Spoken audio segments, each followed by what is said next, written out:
And Teach Me Grappling, I'm back with some narrated wrestling. This is Trent Munoz. This was just 2 days ago. Shooting a double leg right here.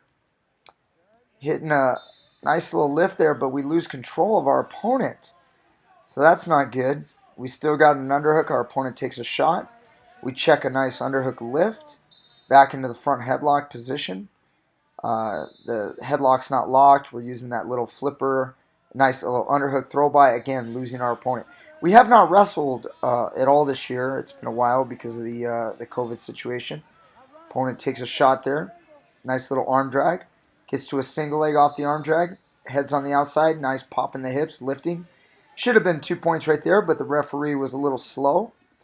And we bring him down for the 2-point takedown there on the edge of the mat. Yeah, so I was saying we haven't wrestled. We did get to go to a couple out-of-state tournaments, Iowa Nationals, as well as a Utah big Western Regional tournament. This is one that is local in California, not too far from where we are. And we're here to get a little bit of work in. We're going to be headed out to Arizona for a big national level tournament in a couple weeks. So we want to try to get Trent ready. You guys all know Trent from the channel. He's trying to run a little double chicken wing action. He loses one of the chicken wings. And we're going head lever. Again, guys that aren't familiar, first period's over. If you're not familiar with wrestling, at the second period, they flip a coin. We get choice. We give a choice to our opponent. That's called deferring. And our opponent chooses neutral, which means up on your feet. So we're going to start up on the feet. Scores 2-0. You can see in your upper left corner. Trent is green. Our opponent is red. You can tell by the ankle bands. Opponent hits a nice little head snap. He's head faking. Again, trying to touch our head. Little nice rough little snap. Tries to take a shot, but we down block well. Nice little outside single or sweep single. We're picking the leg up even higher right here. Swinging him in a circle. Nice little trip. And we get the takedown on the edge of the mat going out of bounds. When you go out of bounds in folk style wrestling, this is folk style. This is what they do in high school and college. This is not a high school tournament. They are high school kids, but this is a club tournament. We start in the top and bottom position. Referee blows the whistle. We're back on top, trying to grind, trying to put some pressure, break our opponent down.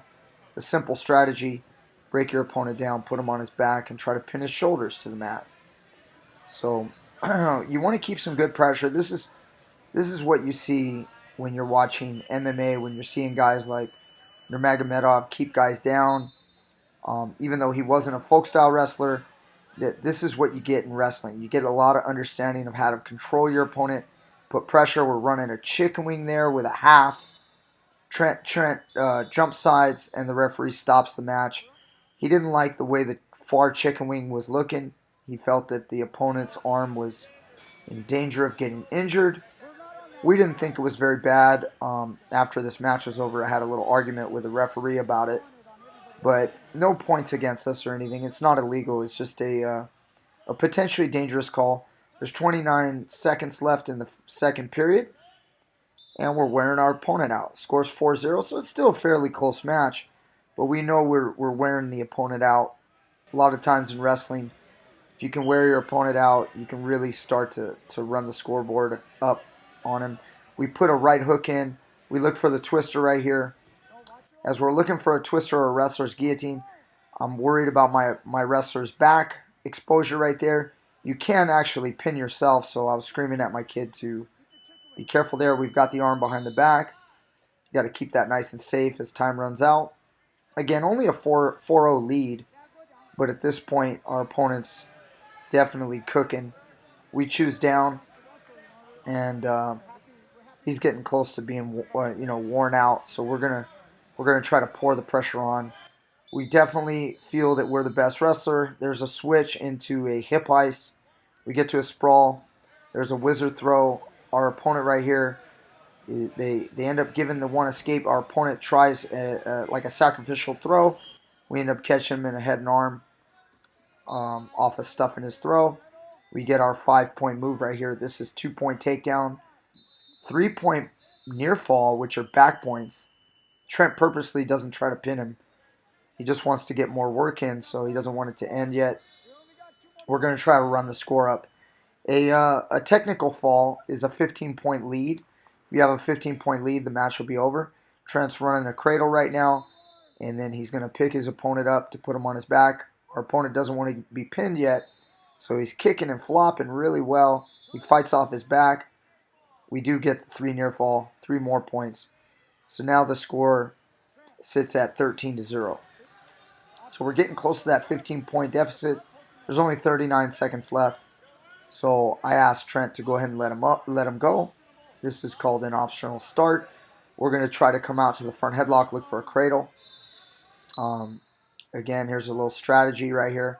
Pulsing on his head, looking to get some back points with a cradle. Our opponent sees it. Trent kind of exposed our plan a little too early. Again, we break him down. He doesn't really want to wrestle too much anymore. He's going to have to go big or go home. We end up letting him up. It's 13-1, and we get our 2-point takedown. Again, our opponent's pretty worn out at this point. So now we're right there. We've got to score 1 more point as we take our opponent out of bounds. We've got just enough time. I believe it's like 8 seconds. And yep, 8 seconds, 15-1. So we're going to go optional start again. You can let your opponent up to the feet, but this is a strategy. We want to make our opponent get up. We want to put pressure on him. That gives our opponent 1 point for an escape. We take a shot. Our opponent off the underhook tries a lateral drop. Trent sees it coming a mile away, drops the hips, mounts him, gets the 2-point takedown, scores the technical fall, and match ends 17-2.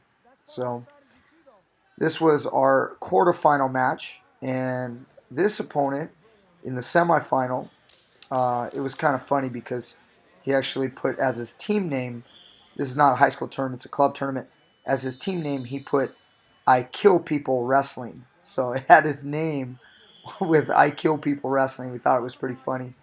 He's a pretty strong kid, but just not quite on Trent's level. There's Trent with a nice little duck and popping the hips, lifting, putting him straight to his back. Again, we put in the half Nelson a little bit, let him off his back, no problem. We didn't get any back points in that situation, but Trent's not concerned. He's here to work some moves and get a good workout in. We're running a chicken wing with a what people call reinforced chicken wing, and I think we lose the wrist, so we go to the far wrist, run that chicken wing over. Some people also call it an arm bar in wrestling. We score our near fall points. Trent again lets him off his back. Some people feel that this is a disrespectful thing, but it's pretty common in wrestling. You want to get some points. There's a nice little tilt. Trent scores a little bit of near fall. Our opponent kind of gets squirrely, comes on top of us, so Trent gets back up. Again, Trent scores his near fall points, lets him off his back. Again, it can be a little demoralizing to have this done to you, but it is a pretty standard thing. Trent's a really nice kid. We're here to get a workout. It's standard in wrestling. Everybody kind of understands it. We're not trying to torture him, but we're just trying to get some work. We want to get a good workout. Time's ticking down. We got a hammer lock behind his back, and we don't have enough time to put him to his back again, so we let time expire. Again, the coin flip, and coin toss goes to our opponent. Our opponent goes neutral, which means he's going up on his feet, scores 8-0. Again, Trent with a collar tie. There's a high crotch, kind of to a single. Takes him straight to his back again. At this point, our opponent's not real confident, so he's fighting to get off his back. That's a big thing in wrestling. You never want to get pinned, so you want to fight with everything you have. You may lose a wrestling match, but you don't want to get pinned.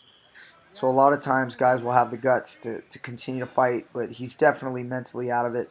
Trent's pulsing on the head, letting him go, and with a 13-1 lead right now, there's a nice little slide by like Sidakov, nice lift and mat return. 15-1, one more takedown, and it's going to be over. Trent lets him up one more time, gives him a point. So with a 15-2 lead, that's a 13-point lead with a 15-2 score. One more takedown will end it. So right here, watching the tie-ups, I call for the boot scoot off the elbow control. Trent goes boot scoot, kind of like a duck under. Captures the leg, pulls it across the hip, sees the cradle, and then he's able to snatch not just the takedown, but take him straight to his back. And since he's on his back, the referee's going to look for the fall, and we get that fall and finish out that match. This puts us in the finals. Our opponent in the finals, this is going to be the last match, guys. Try to talk quick so you guys can hear everything. Our opponent was interesting. He had a different singlet for every match. We saw him in a Care Bear singlet earlier, and then a Bill Nye the Science Guy singlet. Now he's wearing a Make America Great Again singlet. So it's pretty cool. He was a tough wrestler. We thought he was going to give us a decent little challenge.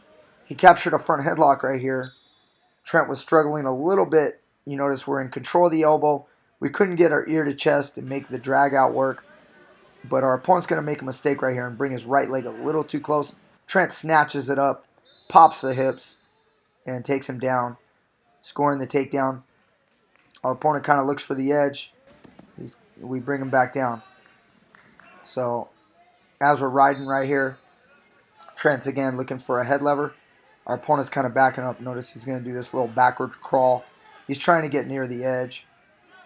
He doesn't like the position, so he's going to try to get a fresh whistle in the middle.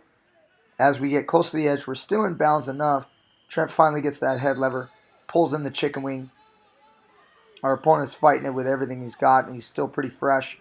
We're looking for two arms, double chicken wing. We're not able to get it, but we get to that far wrist. And Trent, he's looking for another double. There I am in the corner, kind of giving him instruction. And as we run it around the head, unfortunately, we're going out of bounds. So Trent just go ahead and grinds him out, lets him know that we can put him to his back as time expires. So going into the second period, our opponent there chooses down, and he thinks he can get away. It's probably his best position to start wrestling from. It's 2-0, and Trent starts his ride. Match is almost over, guys, so it's going to be finished right here with a fall. We've got the Iowa.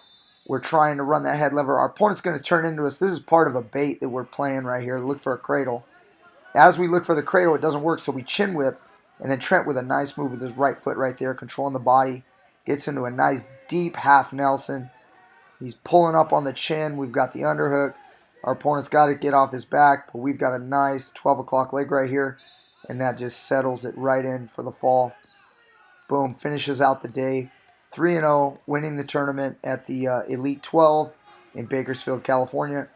Hope you guys enjoyed. That's Trent Munoz from Teach Me Grappling. See you guys later.